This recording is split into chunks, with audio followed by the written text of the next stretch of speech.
Again, this is Nonoy. House rooftop update po tayo ngayon. Today po, maglalagay po tayo ng pintuan ng hagdanan. So, ang main purpose po doon, kasi pag nag-aircon sa baba, ma-akit yung lamig. So, hindi ma-occupy ng aircon yung lamig sa baba kasi ma-akit pa. So, gagawa tayo ng trap niya para hindi maka-akit yung aircon. So, ito yung ginagawa po natin. Nasa rooftop po tayo ngayon. Ayan po, ito yung dati natin ginawa. Lalagyan din natin ng gindan yan, plywood. Maglagay na tayo ng insulation sa bubong. Pakita ko muna itong labas. Ayan. Ito yung labas natin. So medyo may magulo rito. Yung mga gamit. Pinakit na namin sa habit. Ayan. Naglagay na tayo ng metal stud. Tinapos natin dito. Naglagay rin tayo ng hard reflex dito sa area natin. Ito ang hard reflex na tayo. Lalagay rin tayo ng yellow series sa area na yan. Ito pa rin yung dati, yung green, ginabit namin mag-asawa. Ito yung puno namin. So medyo magulo pa po rito kasi hindi pa marami pang gagawin. Gumawa pa ako sa second floor. So ito yung hagdanan natin. Ito yung ginawa natin yung hagdanan. So ayan. Ayan. Gumawa na tayo ng hagdanan. At dito tayo maglalagay ng pintuan, pangkat dito sa rooftop. So, ikaw tayo ng ng parang shelf siya. So, itatakpan natin yan. Tatakpan natin. So, gumawa na po ako ng frame. Kahoy itong ginamit natin. So, maraming kahoy pa. So, tatakpan natin yan. At gagawa tayo ng pintuan dito. Para sa rooftop. So, subaybayan po ninyo ang paggawa natin ng pintuan ng rooftop.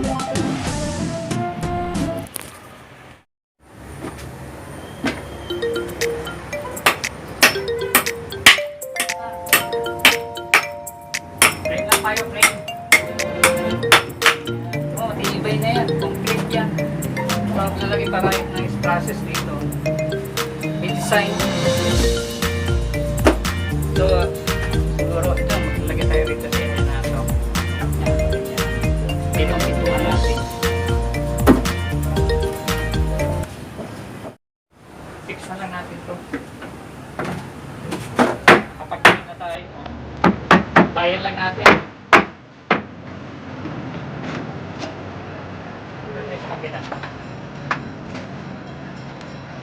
Talipid tayo ng pintuan para rin na kalunat palito na kandana. Grinder ako eh. Grinder tayo. Meron tayo. Makikita ako.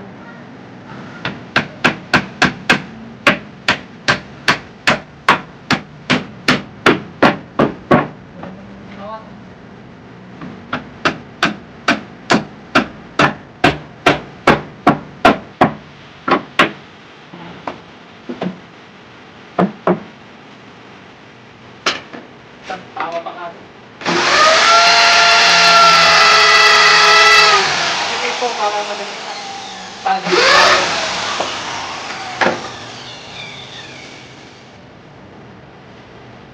Marami tayo na pango.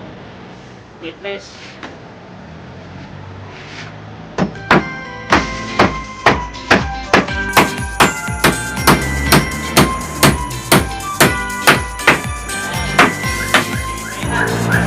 Lalagay yung parang sir.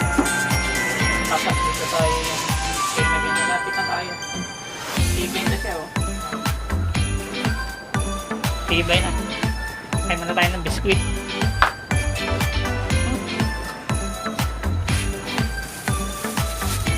Merienda natin biskuit.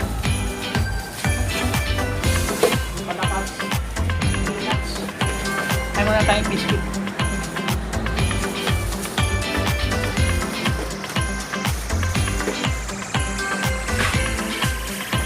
Wala naman ko yung bar.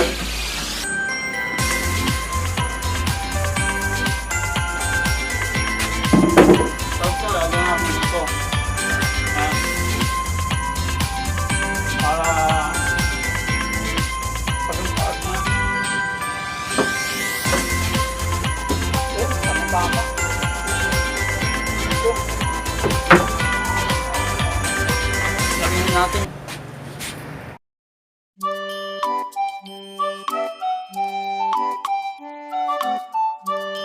na ako ng pinto. Oh, pipinto na. Oh. Fix ko lang para may, hindi ako mahirapan. Plywood yung pinto, 3/4. Dito lang naman papasok sa loob. Hindi sa labas. Ganito rin. Pero, gagawin ko siyang, matibay para hindi mabuksan. So, ito na siya. Hindi magiging pinto sa hagdanan. So, kumuha tayo ng simple lang. Para may pintuan lang dito pababa. So, nalagyan na natin siya ng screw. Para pagka lagyan natin ng poste dito, lagyan natin ng poste, medyo maganda yung pagka-frame niya. Lagyan ko ng screw para dito sa baba. Dalawang hinges na kasi matibay yung hinges na ito. Dalawa lang ilagay.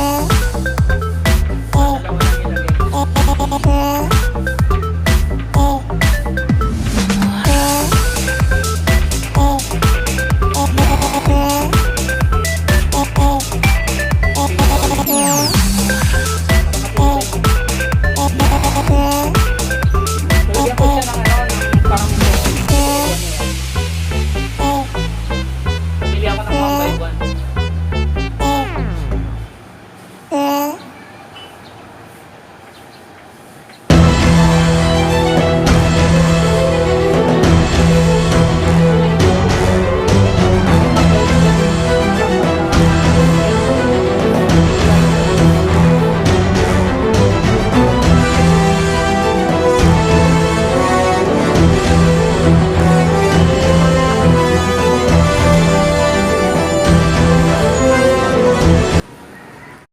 Diriin natin ito. Yung pang tatrasis pa natin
Kaya na tayo ng shelf. Ito na oh.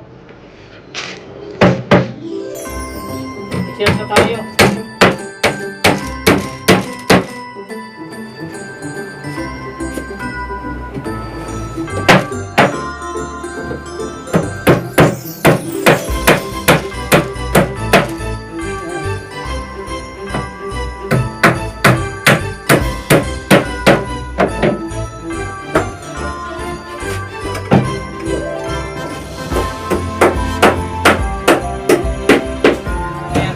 Cover din dito sa loob. So, naglagay tayo niyan para na lamig yung palabas.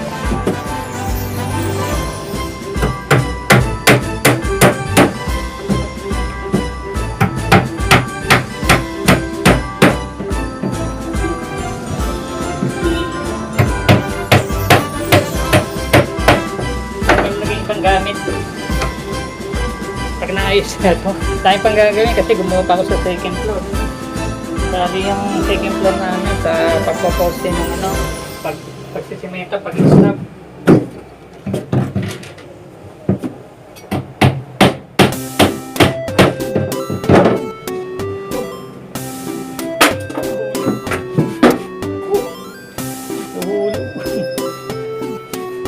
Marami pang gagawin pero okay lang. Kasi marunong naman tayong gumawa. Kesa ay problema na magbabayad ka sa mag-service mo. Mauubos lang yung pera. Magbabayad sa kanila kesa sa materialis. Hindi lang ito. Marunong tayo. Kahit tayo lang pa nila. Hindi ko nga, hindi lang isang alam natin. Marami tayong binigyan ng knowledge. Pag-skill.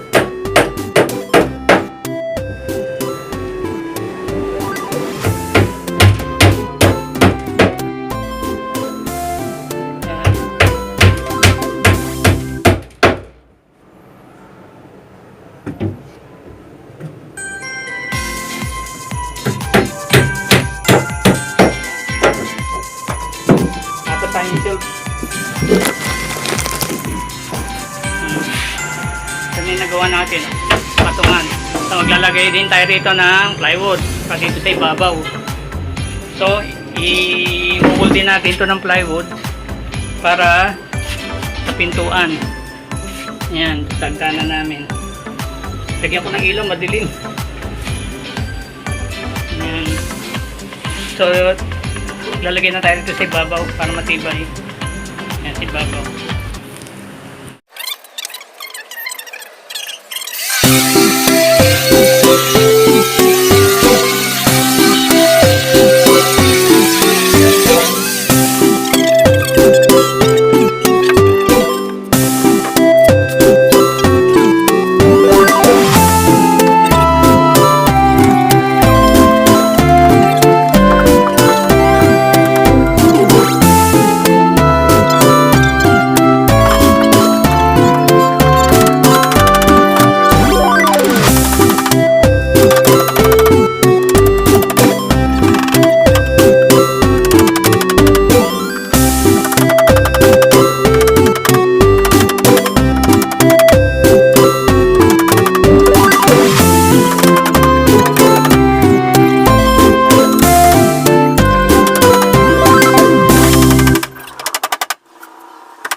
Last na ito, last. Lagyan natin dito. Last over.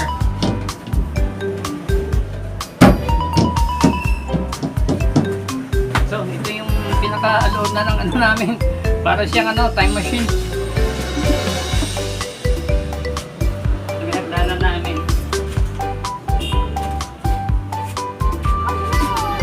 Papago na natin siya. Pipix na natin. Para final na natin ito. Tapos pipinturahan, i-update ko kayo sa pagpipintura. Anything ganyan.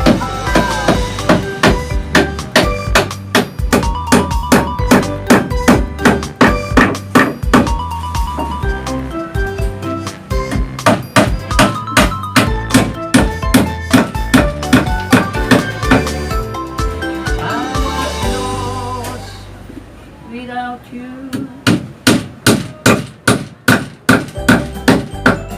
Was I ever been free? Stay by me. Ay, naku. Lapit na. Ito na kami, no. 3/4 of plywood.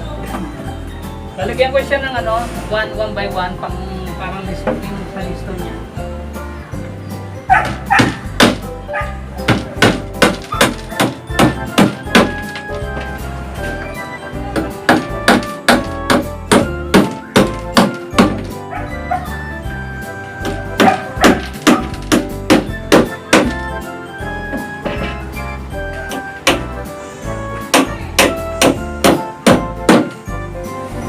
Para matibay.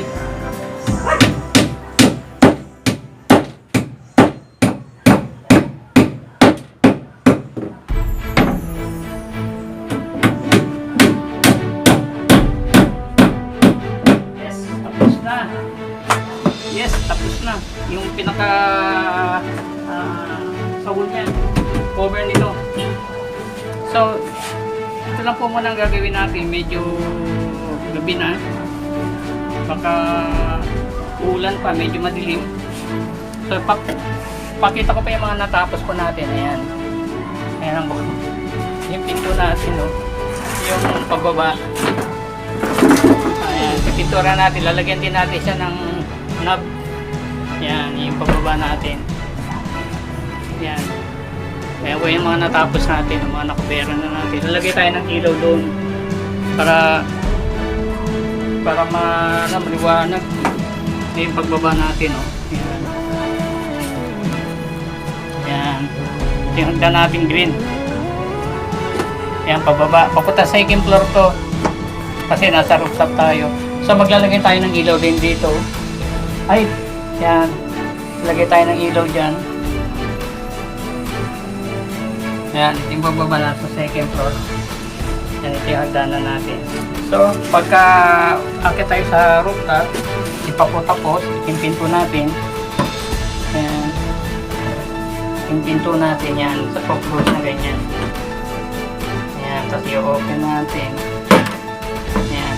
Simple lang yung ginawa natin. Tatapusin na natin ito sa susunod. At i-update po kayo na may pintura na siya. Katuloy tayo. Yan po. Yan lang pong work update po natin ngayon. Yan mga natapos natin. Yan. Ayan. Yung mga scrap na ginamit sa slab na plywood, ginamit ko rin sa aking mga kahoy, ceiling namin, hindi na sayang, nagamit ko natin. So, hindi na po tayo tatagpuan, medyo hindi na po, parang umulan. So, again, this is Nonoy House Rooftop. Salamat po.